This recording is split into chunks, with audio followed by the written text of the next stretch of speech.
Abenshi rero muhora kuri izi mbuga mwabaje kumenya yuko Perezida Paul Kagame w'u Rwanda yaje guhura na mugenzi we wa Congo Tshisekedi, ariko ntabwo mwabashiye kureba ngo mu cyumba cy'inama hari hifashe gute, hari harimo iyihe mpumeko, kuko ntabwo mwabashiye kubona video ndetse n'amajwi ni mu cyumba cy'inama. Niyo mpamvu nje hano ngaha ngo mbibereke, abantu benshi bakomeza babishaka barabibona, mwasomye ibitangazamakuru, mureba amafoto y'ukuntu byari byifashe mu cyumba cy'inama, ariko hano ngaha ndaje ngo mbereke amavideo yafatiwe aho ngaho mu cyumba cy'inama, mwumve nibyo bagiye bagana ndetse n'umwuka kuntu wari umeze kuri yo debate yabo we na Tshisekedi. Nyuma y'aho ngaho rero, mbere yuko mbereka ayo mavideo mu cyumba cy'inama aho Perezida Kagame yagana Tshisekedi mugenzi we wa Congo, ndamenyesha yuko intambara yo muri Congo yakomeje kubyara ibindi, dore ko Amerika nawe yavuze yuko igiye gufasha igihugu cya Congo, ikaba igiye kucyohereza ngo imbunda.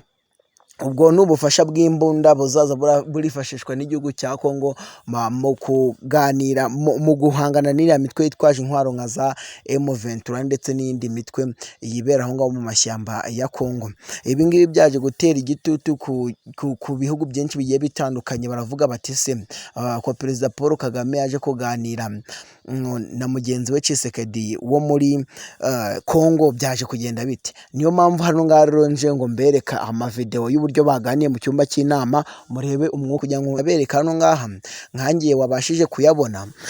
Wabonaga ko n'ubundi mu cyumba cy'inama nubwo bari bicayemo bose, umwuka ntago wari wose, ntago bari bameranye neza, ibintu ganiraga ndetse babonaga ko bari bafite impaka z'urudaca. Ni ukuvuga ngo rero n'ubundi nubwo baganiriye, si ibiganiro byabo byabya umusara, kuko Katari nk'umuhuza inama yabereye Doha, batumiye Perezida Tshisekedi ndetse na Perezida w'u Rwanda, ariko mu buryo nyine buri mu Perezida wese atarazi ati se ndahurirayo nande. Batumiraho Tshisekedi, batumiraho na Perezida w'u Rwanda, baza bahurirayo batazi ngo ndahura nande. Ariko ibi ngibi byakomeje kuba bitera igitutu gikomeye cyane, ubwo M23 nayo ikomeza kwibasira utundi duce, ishaka gufata utundi duce, gusa ntago yagabanyije umuvuduko kuko yafata ku tundi duce igitanya, ntago ariko ikidufata.